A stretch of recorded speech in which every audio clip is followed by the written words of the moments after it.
तो मेरे YouTube family कैसे हैं आप लोग। आशा करते हैं सभी साथी बहुत अच्छे होंगे, अपनी पढ़ाई बहुत अच्छे से आप लोग करेंगे। आज की जो वीडियो है आप लोग के लिए बहुत ही स्पेशल एवं बहुत ही खास होने वाला है। तो सभी साथी वीडियो को फॉलो आज करिएगा, आपके लिए बहुत ही इंपॉर्टेंट है। आज का जो हमारा पार्ट है 19 है, ठीक है। RPF constable GK GS PYQ सभी प्रश्न पीवाईक्यू हैं, आपके एग्जाम में पहले पूछ चुके हैं। आप लोग को एक हिंट पता चल जाएगा किस प्रकार से प्रश्न आप लोग के एग्जाम में पूछे जाएंगे साथ में, ठीक है। तो बस फुल वॉच करना वीडियो को, आगे हम सब कुछ बताएंगे इस वीडियो में आप लोग को, ठीक है।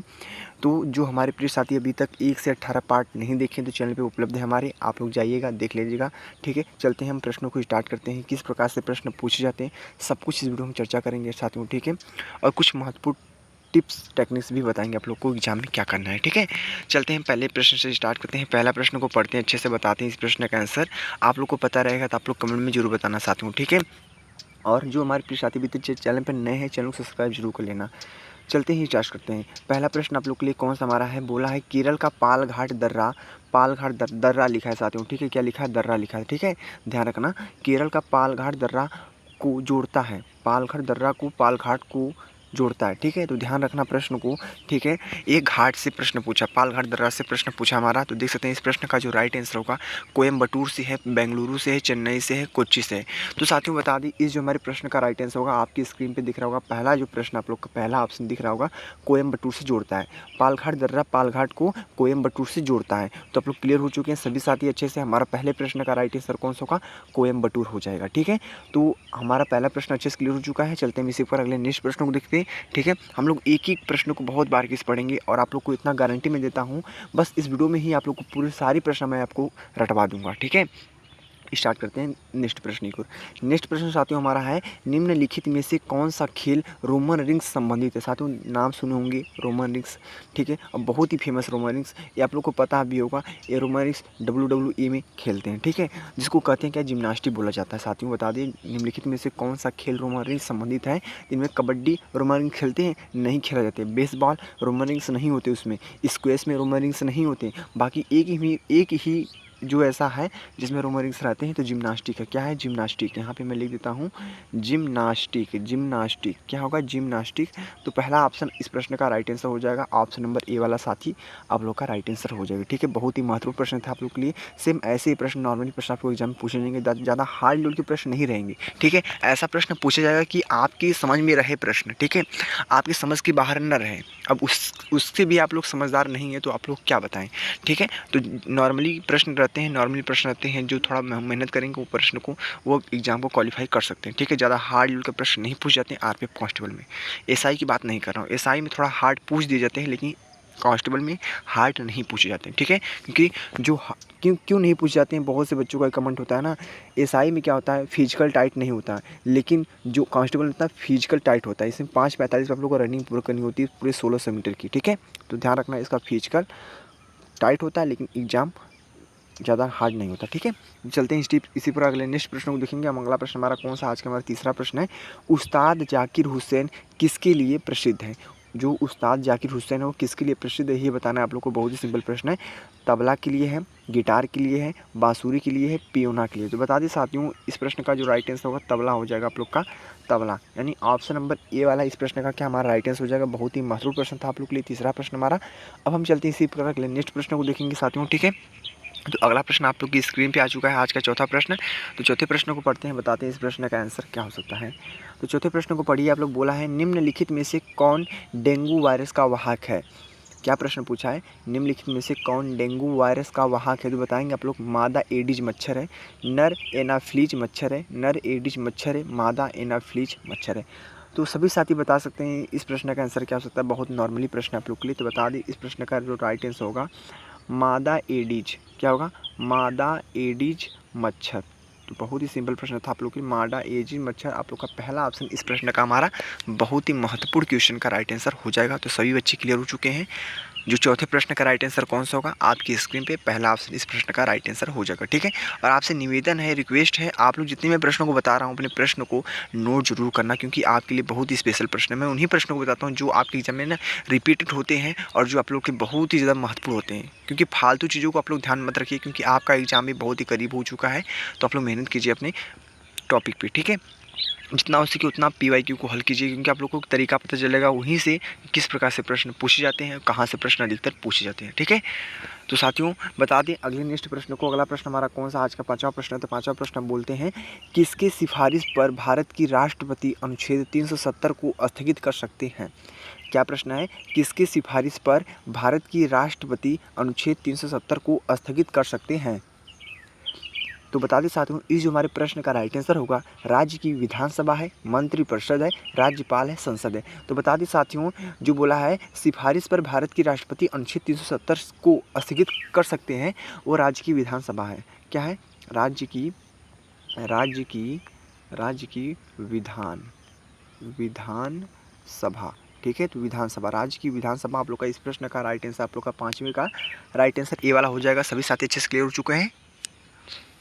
तो चलते ही इसी पर हम अगले नेक्स्ट प्रश्न को देखेंगे। तो साथियों आज का जो अगला प्रश्न हमारा आपके लिए कौन सा है, आज का हमारा है 6वां प्रश्न। तो 6वें प्रश्न को पढ़ते हैं, बताते हैं इस प्रश्न का राइट आंसर क्या हो सकता है। नियंत्रक एवं महालेखा परीक्षक की कार्यालय की स्थापना संविधान की किस अनुच्छेद में अंतर्गत की गई है। तो जो नियंत्रक एवं महालेखा परीक्षक की कार्यालय है, उसकी स्थापना संविधान के किस अनुच्छेद में अंतर्गत की गई है। तो अनुच्छेद 101 में, अनुच्छेद 148 में, अनुच्छेद 151 में, अनुच्छेद 75 में। तो बता दें साथियों, इस जो हमारे प्रश्न का राइट आंसर होगा 148 वाला, इस प्रश्न का राइट आंसर हो जाएगा। नहीं है, article number 148 option number B वाला। क्या, ऑप्शन नंबर बी वाला इस प्रश्न का हमारा बहुत ही महत्वपूर्ण और प्यारा आंसर हो जाएगा। तो सभी साथी अच्छे से क्लियर हो चुके हैं। अब हम बढ़ते हैं स्टेप बाय अगले नेक्स्ट प्रश्न की ओर। अगला प्रश्न को पढ़ते हैं, बताते हैं इस प्रश्न का आंसर क्या हो सकता है। तो साथियों अगला प्रश्न को देखिए, आज जो अगला प्रश्न आप लोग के लिए कौन सा हमारा 7वां प्रश्न है। 7वें प्रश्न को पढ़ते हैं, बताते हैं, निम्न में से कौन सा कोशिकांग एडेनोसिन ट्राइफॉस्फेट एटीपी उत्सर्जित करता है। तो निम्न में से कौन सा कोशिकांग एडेनोसिन ट्राइफॉस्फेट एटीपी उत्सर्जित करता है। तो सभी साथी बताएंगे इस प्रश्न का राइट आंसर हमारा क्या हो सकता है, जो आप लोग के लिए बहुत ही इंपॉर्टेंट होने वाला है प्रश्न। लाइसोसोम है, माइटोकॉन्ड्रिया है, रेक्टिका है और अंत द्रव जालिका है। तो बताएंगे सभी साथी, ये हमारा बायोलॉजिकल सिस्टम से प्रश्न पूछा है। अब बता दें आप लोग को, मैंने बताया था हर एक वीडियो में बताता हूँ, क्या है, साइंस है, साइंस से 6 प्रश्न पूछे जाते हैं, 6 से 7 प्रश्न आप लोग के अधिकतर पूछ दिए जाते हैं साइंस से। साइंस में कौन कौन सा सब्जेक्ट होता है, बायोलॉजी होता है, फिजिक्स होता है, केमिस्ट्री होता है। ठीक है, तो साइंस बन गया, पॉलिटी हो गया, जियोग्राफी हो गया, इकोनॉमिक्स हो गया, हिस्ट्री हो गया, ठीक, और स्ट्रेटेजी के करंट अफेयर्स। बस इतना ही आप लोग अच्छे टॉपिक तैयार कर लीजिए, आप लोग का सिलेक्शन कोई नहीं रुक होता। ठीक है, मैं एक दावे के साथ बोलता हूँ, मैं जो बता रहा हूँ बस उसको फॉलो कीजिए आप लोग ना, देखिए आप लोग का सिलेक्शन कैसे नहीं होता आपकी बार। ठीक है, तो समझ सकते हैं मेरी बातों को अच्छे से। 7वें प्रश्न का जो साथियों हमारा राइट आंसर होगा कौन सा होगा, माइटोकॉन्ड्रिया होगा। मैं यहाँ पे लिख देता हूँ, क्या है, माइटोकॉन्ड्रिया आप लोग को दिख रहा होगा, माइटोकॉन्ड्रिया आप लोग का इस प्रश्न का सभी साथी अच्छे से क्लियर कर लेंगे। माइटोकॉन्ड्रिया ऑप्शन नंबर बी वाला क्या होगा, ऑप्शन नंबर बी वाला इस प्रश्न का जो हमारा राइट आंसर हो जाएगा। बहुत ही महत्वपूर्ण प्रश्न था आप लोग के लिए साथी। अब हम चलते हैं स्टेप बाय के लिए नेक्स्ट प्रश्न की ओर। अगला प्रश्न हमारा आज का कौन सा है, 8वां प्रश्न। तो 8वें प्रश्न को पढ़ते अच्छे से, बताते हैं इस प्रश्न का आंसर क्या हो सकता है। 8वां प्रश्न बोला है, सेंटिनल जनजाति भारत की किस क्षेत्र में पाई जाती है। तो सेंटिनल जनजाति है जो भारत की किस क्षेत्र में पाई जाती है, सभी साथी बताएंगे इस प्रश्न का राइट आंसर। बहुत ही नॉर्मल प्रश्न आप लोग के लिए, सेंटिनल जनजाति तो जम्मू एवं कश्मीर है, अंडमान द्वीप समूह है, उत्तराखंड है, लक्षद्वीप है। तो सभी साथी बताएंगे इस प्रश्न का राइट आंसर हमारा क्या हो सकता है, जो आप लोग के लिए बहुत ही ज़्यादा इंपॉर्टेंट है, महत्वपूर्ण है। तो साथियों इस हमारे 8वें प्रश्न का राइट आंसर बता दें। 8वें प्रश्न का राइट आंसर हो जाएगा अंडमान द्वीप समूह। ठीक है, तो अंडमान द्वीप समूह इस प्रश्न का साथियों हमारा राइट आंसर हो जाएगा ऑप्शन नंबर बी वाला। इस प्रश्न का बहुत ही प्यारा आंसर हो जाएगा। तो सभी साथी अच्छे से क्लियर हो चुके हैं। अब चलते हैं स्टेप बाय के लिए नेक्स्ट प्रश्न को देखेंगे। अगला प्रश्न हमारा कौन सा, आज का हमारा 9वां प्रश्न साथियों। ठीक है, तो 9वें प्रश्न को पढ़ते हैं, बताते हैं इस प्रश्न का आंसर क्या हो सकता है। तो साथी लोग बताएंगे 9वें प्रश्न का आंसर क्या हो सकता है। 9वां प्रश्न को पढ़ते हैं, बताते हैं इस प्रश्न का आंसर। बोला हमारा 9वां प्रश्न, राज्य विधानसभा का पहला सत्र किसके द्वारा संबोधित किया जाता है। राज्य विधानसभा का पहला सत्र किसके द्वारा संबोधित किया जाता है। तो किसके द्वारा संबोधित किया जाता है, भारत के राष्ट्रपति द्वारा, राज्य के राज्यपाल द्वारा, गृह राज्य मंत्री, राज्य के मुख्यमंत्री द्वारा। तो सभी साथी बताएंगे इस प्रश्न का हमारा प्यारा आंसर किसको जाता है। आप लोग के लिए बहुत ही ज़्यादा महत्वपूर्ण है प्रश्न। राज्य विधानसभा का पहला सत्र किसके द्वारा संबोधित किया जाता है। तो होगा राज्य के राज्यपाल द्वारा। किसके द्वारा, राज्य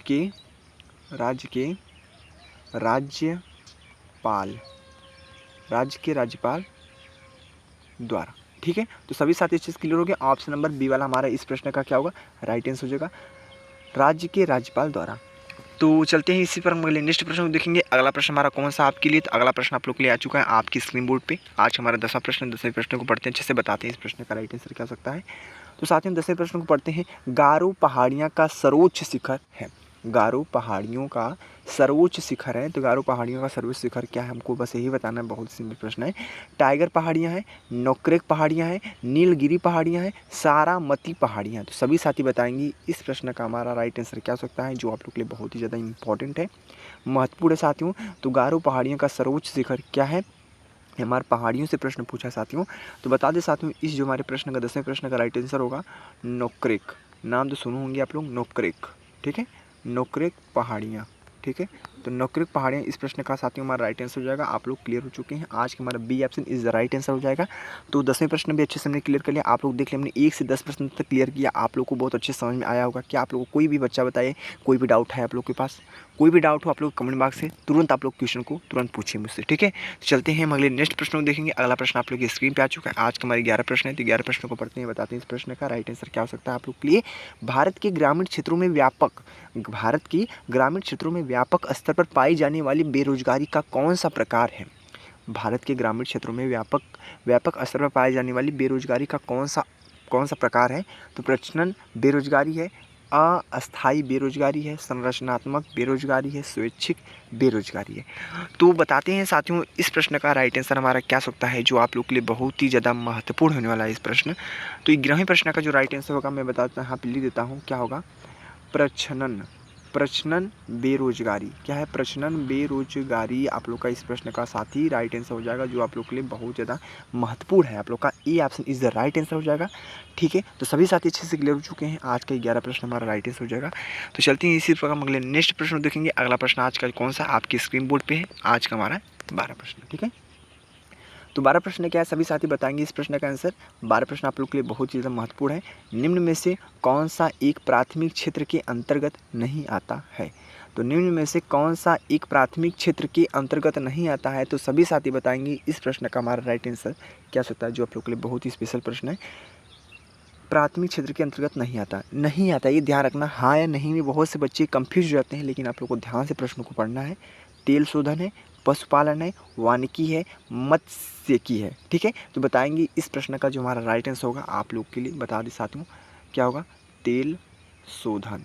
क्या होगा, तेल शोधन इस प्रश्न का राइट आंसर आप लोग का होगा ऑप्शन नंबर ए वाला। क्या होगा, ऑप्शन नंबर ए वाला इस प्रश्न का हमारा राइट आंसर हो जाएगा, जो आप लोग के लिए बहुत ही स्पेशल प्रश्न थे साथियों। ठीक है, अब हम चलते हैं स्टेप बाय के लिए नेक्स्ट प्रश्न की ओर। अगला प्रश्न हमारा आज का कौन सा आपकी स्क्रीन पे आ चुका है। आज का हमारा 13 प्रश्न, 13 प्रश्नों को पढ़ते हैं, अच्छे से बताते हैं इस प्रश्न का राइट आंसर क्या हो सकता है आप लोग के लिए। ठीक है, तो 13 प्रश्नों को अच्छे से पढ़ते हैं, बताइए इस प्रश्न का आंसर क्या हो सकता है। गोरखपुर निम्न में से किस भारतीय रेल मंडल का मुख्यालय है। तो गोरखपुर में निम्न में से किस भारतीय रेल मंडल का मुख्यालय है। तो पूर्वोत्तर क्षेत्र का है, उत्तर क्षेत्र का है, पश्चिमी क्षेत्र का है, पूर्वी क्षेत्र का है।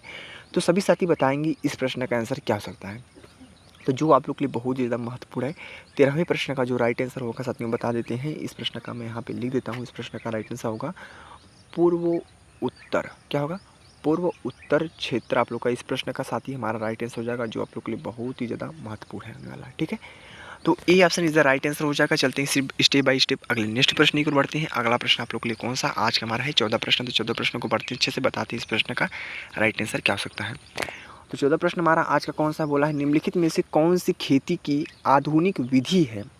तो निम्नलिखित में से कौन सी खेती की आधुनिक विधि है, यह बताना है प्रश्न। आप लोग के लिए बहुत ही स्पेशल प्रश्न है।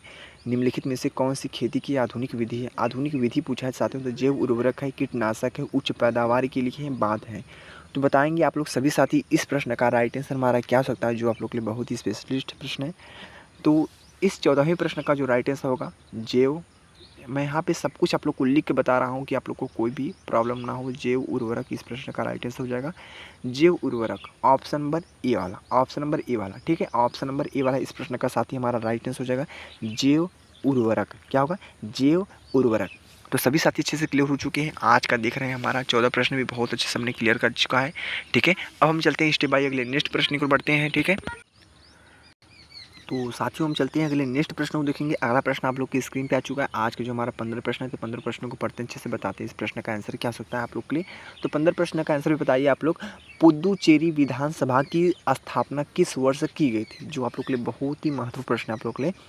पुदुचेरी जो है, पुडुचेरी, वो विधानसभा की स्थापना किस वर्ष में की थी? 1963 में, 1992 में, 1971 में, 1996 में। तो सभी साथी बताएंगे इस प्रश्न का राइट आंसर हमारा क्या हो सकता है, जो आप लोग के लिए बहुत ही स्पेशल प्रश्न है। तो बता दें साथ में 15वें प्रश्न का जो राइट आंसर होगा आप लोग के लिए 1963। क्या होगा? 1963 वाला इस प्रश्न का राइट आंसर हो जाएगा ऑप्शन नंबर ए वाला। ठीक है, तो सभी साथी अच्छे से क्लियर हो चुके हैं। आज के जो हमारा ऑप्शन नंबर ए वाला इस प्रश्न का राइट आंसर हो जाएगा। तो कितने मेरे साथियों का आंसर सही था वो कमेंट में कीजिए। ठीक है, कमेंट जरूर करना आप लोग। ठीक है, क्योंकि बताते हैं आप लोग को, एक कमेंट से आप लोग के ना मुझे बहुत मोटिवेशन मिलता है। ठीक है, चलते हैं स्टेप बाय अगले नेक्स्ट प्रश्न की ओर। अगला प्रश्न आपका कौन सा है? आज के लिए आपका 16 प्रश्न है। 16 प्रश्नों को पढ़ते हैं, अच्छे से बताते हैं इस प्रश्न का आंसर क्या हो सकता है। तो 16 प्रश्न बोला है, किस भारतीय राज्य में लोकसभा सीटें सर्वाधिक हैं? तो किस भारतीय राज्य में लोकसभा सीटें सर्वाधिक हैं? तो बताएंगे इस प्रश्न का राइट आंसर हमारा क्या हो सकता है। राजस्थान है, उत्तर प्रदेश है, केरल है, बिहार है। राजस्थान, उत्तर प्रदेश, केरल, बिहार। तो बताएंगे इस प्रश्न का राइट आंसर हमारा क्या हो सकता है। किस भारतीय राज्य में लोकसभा सीटें सर्वाधिक हैं? तो राज्यसभा है, उत्तर प्रदेश है, केरल, बिहार है। तो बता दें साथियों, इस जो प्रश्न का राइट आंसर होगा, बहुत ही महत्वपूर्ण प्रश्न आप लोग के लिए। तो उत्तर प्रदेश आप लोग का इस प्रश्न का राइट आंसर हो जाएगा, उत्तर प्रदेश, उत्तर प्रदेश। ठीक है, तो क्लियर हो चुके हैं। 16वें प्रश्न का राइट आंसर बी वाला हो जाएगा। ठीक है, उत्तर प्रदेश। तो चलते हैं इस प्रकार अगले नेक्स्ट प्रश्न को देखेंगे। अगला प्रश्न आज का कौन सा आप लोग के स्क्रीन पे आ चुका है। आज का हमारा 17 प्रश्न है। तो 17 प्रश्न को पढ़ते हैं, अच्छे से बताते हैं साथियों इस प्रश्न का राइट आंसर क्या हो सकता है। आप लोग के लिए स्क्रीन पे आ चुका है 17 प्रश्न, पढ़िए अच्छे से। निम्न में से किस भगवान को ऋग्वेद में पुरंदर कहा गया है? जो आप लोग के लिए बहुत ही महत्वपूर्ण प्रश्न है। इस प्रश्न का आंसर सभी मेरे प्रिय साथियों को बताना अत्यधिक जरूरी है। ठीक है, क्योंकि बहुत ही सिंपल प्रश्न आप लोग के लिए। तो बताएंगे सभी साथी इस प्रश्न का आंसर क्या हो सकता है कि निम्न में से किस भगवान को ऋग्वेद में पुरंदर कहा गया है। तो बता दें साथियों, बहुत ही सिंपल प्रश्न है। शिव है, इंद्र, सोमदेव है, विष्णु है। तो बहुत ही सिंपल प्रश्न है आप लोग को, इंद्र हो जाएगा। क्या होगा? इंद्र। ऑप्शन नंबर बी वाला। ऑप्शन नंबर सभी साथी क्लियर कर लेंगे, ऑप्शन नंबर बी वाला इस प्रश्न का जो हमारा राइट आंसर हो जाएगा। तो बढ़ते हैं स्टेप बाय स्टेप अगले नेक्स्ट प्रश्न को। अगला प्रश्न हमारा कौन सा आपकी स्क्रीन पे आ चुका है। आज का 18 प्रश्न। तो 18 प्रश्नों को पढ़ते हैं, बताते हैं इस प्रश्न का राइट आंसर क्या हो सकता है। ठीक है, तो देख सकते हैं आज का 18 प्रश्न क्या सभी साथी बताएंगे इस प्रश्न का आंसर। 18 प्रश्न आपके लिए कौन सा हमारा है। प्रश्न बोला है, निम्नलिखित विकल्पों में दिया गया कौन सा शब्द फ्री हैंड एक्सरसाइज को व्यक्त करता है। तो निम्नलिखित विकल्पों में से दिया गया कौन सा शब्द है जो फ्री हैंड एक्सरसाइज को व्यक्त करता है। फ्री हैंड एक्सरसाइज, ठीक है, ये एक्सरसाइज। ठीक है, तो तलवारबाजी है, कैलिस्थेनिक्स है, स्कूनर है, स्नूकर है और सिलम्बम। ठीक है, तो बताएंगे सभी साथी इस प्रश्न का जो हमारा राइट आंसर कौन सा होगा। मैं यहाँ पे लिख के बताता हूँ आप लोग के लिए। तो साथियों इस प्रश्न का राइट आंसर जो होगा कैलिस्थेनिक्स साथियों इस प्रश्न का राइट आंसर हो जाएगा। बहुत ही स्पेशल प्रश्न आप लोग के लिए। तो क्लियर हो चुके हैं सभी साथी अच्छे से। ऑप्शन नंबर बी वाला इस प्रश्न का हमारा राइट आंसर हो जाएगा। अब बढ़ते हैं हम स्टेप बाय अगले नेक्स्ट प्रश्न की ओर। अगला प्रश्न हमारा कौन सा है, तो चलते हैं इसी पर अगले नेक्स्ट प्रश्न की ओर। अगला प्रश्न आपकी स्क्रीन पे आ चुका है। आज का हमारा 19वां प्रश्न है। 19वां प्रश्न क्या है हमारा, तो आपकी स्क्रीन पे आ चुका है 19वां प्रश्न। पढ़ते हैं, बताते हैं इस प्रश्न का राइट आंसर। ग्रीष्मकालीन ओलंपिक के किस सत्र के अंतर्गत निम्न में से कौन सा खेल शामिल है। साथियों देख रहे हमारा खेल कूद यानी स्पोर्ट्स से प्रश्न पूछा है हमारा, जो आप लोग के बहुत ही ज़्यादा महत्वपूर्ण होने वाला है। ठीक है, क्योंकि स्पोर्ट का जो भी प्रश्न होता है आप लोग के उसको 5-6 स्टार दे दीजिए आप लोग। ठीक है, क्योंकि वो प्रश्न बहुत ही इंपॉर्टेंट है, जो स्पोर्ट्स से प्रश्न पूछे जाते हैं। ठीक है, और स्पोर्ट्स से 3 ही 4 प्रश्न 5 प्रश्न आप लोग के पूछे जाते हैं, जो पूछे ही जाते हैं, उनका कंफर्म होता है, पूछते हैं। ठीक है, तो ग्रीष्मकालीन ओलंपिक के किस क्षेत्र की अंतर्गत निम्न में से कौन सा खेल शामिल नहीं है। तो गोताखोरी है, कर्लिंग है, तीरंदाजी है और कैनू स्प्रिंट है। तो बता दें साथियों इसमें तीनों जो है आप लोग के सम्मिलित है, बाकी एक सम्मिलित नहीं है, जो आप लोग का कर्लिंग हो जाएगा। ठीक है, कर्लिंग आप लोग का इस प्रश्न का राइट आंसर हो जाएगा। तो सभी साथी अच्छे से क्लियर हो चुके हैं। आज का ऑप्शन नंबर बी वाला। ठीक है, ऑप्शन नंबर बी वाला इस प्रश्न का जो हमारा बहुत ही प्यारा आंसर हो जाएगा। तो सभी साथी अच्छे से क्लियर हो चुके हैं। बढ़ती स्टेप बाय अगले नेक्स्ट प्रश्न की ओर। अगला प्रश्न आज का कौन सा, आज का 20वां प्रश्न है, जो आज का हमारा अंतिम प्रश्न होने वाला है साथ में। ठीक है, और एंड में आप लोग बताएंगे कितना आप लोग का स्कोर हो चुका है पूरे 20 प्रश्नों में से। तो इस प्रश्न को भी पढ़ लेते हैं। आज का प्रश्न जो आप लोग के लिए है, जम्मू एवं कश्मीर राज्य पर निम्न में से क्या लागू नहीं होता है। तो जम्मू एवं कश्मीर राज्य पर निम्न में से क्या लागू नहीं होता है, आप लोग को बताना है। ये फिर भी पूछा है, हाँ या नहीं में जवाब देना आप लोग को। ठीक है, नहीं होता है, हाँ होता नहीं है, नहीं होता है। ठीक है, तो चुनाव आयोग है, वित्तीय आपातकाल है, कैग द्वारा लेखा परीक्षक है, परीक्षा है और क्या राज्यपाल का शासक है। तो बता दें साथी, इस प्रश्न का जो राइट आंसर होगा आपकी स्क्रीन पे मैं यहाँ पे लिख देता हूँ, क्या होगा, वित्तीय आपातकाल। आपातकाल, ठीक है। तो सभी साथी इस चीज़ क्लियर हो गए, वित्तीय आपातकाल इस प्रश्न का right answer option number B वाला। क्या होगा साथी, इस प्रश्न का B option is the right answer हो जाएगा। तो देख लिया आप लोग क्लियर हो चुके हैं। हमने पूरे 20 प्रश्नों को बहुत अच्छे से आप लोग को एकदम अच्छे से क्लियर कर चुके हैं। कि आप लोग को कोई भी डाउट है तो आप लोग कमेंट जरूर कीजिएगा, ठीक है। बाकी यही भी वीडियो को एंड करते हैं। बस आप लोग को फोकस सबसे ज़्यादा जीके जीएस पे करना है, क्योंकि जीके जीएस ही आप लोग का स्कोरिंग सब्जेक्ट है, ठीक है। अगर जीके जीएस में आप लोग 50 में से 40 प्रश्नों को सही कर लेते हैं, बाकी आप लोग 35 में से 30 प्रश्नों को आप लोग वहाँ पे सही कर लेना। आप लोग जो आप लोग के लिए इंपॉर्टेंट है साथियों, मैथ और रीजनिंग में, बस आप लोग का सब कुछ ऐसे क्लियर हो जाएगा, ठीक है। तो सभी साथी बताएंगे वीडियो कैसा लगा आप लोग के लिए। आज का वीडियो यहीं पे ख़त्म करते हैं, ठीक है। तो जय हिंद, जय भारत, वंदे मातरम।